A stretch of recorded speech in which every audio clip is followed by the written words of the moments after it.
Micaela Yahari is one of Paraguay's most famous brujas, and according to legend, she would fly over her town of Yaguaron, take her head off, and laugh maniacally. Even to this day, locals say that on certain nights they can still hear her laughter in the sky.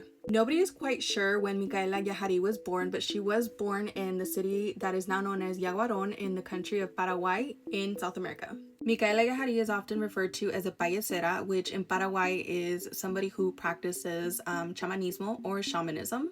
Micaela was able to cure and heal using herbs and plants, but she also possessed some supernatural powers associated with brujas. Micaela had a skull which she lit with a candle day and night that served as a messenger between her and her magical powers. Micaela also had a grimoire, or a book of spells and invocations, which was lost, but is said to be one of the most sought after items among those who practice magic. In this area, there is a castle called El Castillo de Saguazón, or El Castillo La Bruja Micaela Yahari.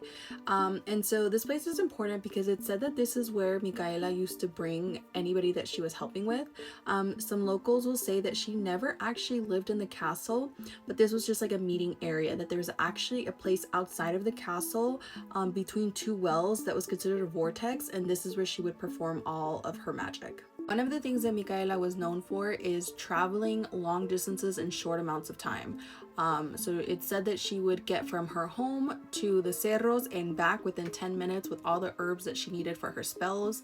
It's also said that sometimes when people wanted to know what their relatives were doing that were far away, she would travel to them and have the relative come back the next day. She would pull up a mirror, and the relative would be able to see in the mirror what their other relative that was far away was doing. A more well-known but a little hard to believe stories says that a young farmer fell in love with a woman who was essentially out of his league. She did not want to be with him because he was poor, and the farmer came to Micaela to do a love spell on her. Micaela said that she was not worth it, and instead she did another spell where this woman grew testicles, and this was sort of the farmer's revenge.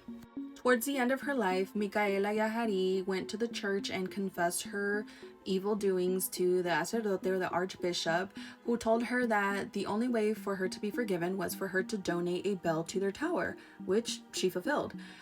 When the time came and she passed in 1917, her body was not allowed in the church. Because of this, Micaela's otherwise small and frail body became so heavy in the coffin that it took several ox, to be able to move her coffin to where it was buried. It is said that because Micaela wanted to be forgiven at the end of her life, and she was not, that her soul wanders the town like an alma en pena. Many of the locals still report seeing her and hearing her. A couple of years ago, there was a video that went semi-viral of a woman standing next to this statue, and as she is standing next to her, the eyes on the statue move. So I will post that here so you guys can be the judge of that, and let me know what you guys think of the story.